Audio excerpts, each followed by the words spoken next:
Mobile পড়ে যাবে, আমাকে ধরবা না। মোবাইল পড়ে যাবে, আমাকে লাভ দিয়ে ধরবা না। এভাবে কাঁপাইয়া পড়ে যাবে। দেখছো অনেক সুন্দর না?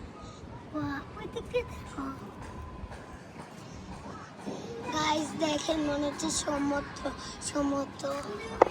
সমুদ্রের মধ্যে একটা প্লেন যাচ্ছে, আগে চলে যাচ্ছে। ওই তো একটা পিঁপড়ার মতো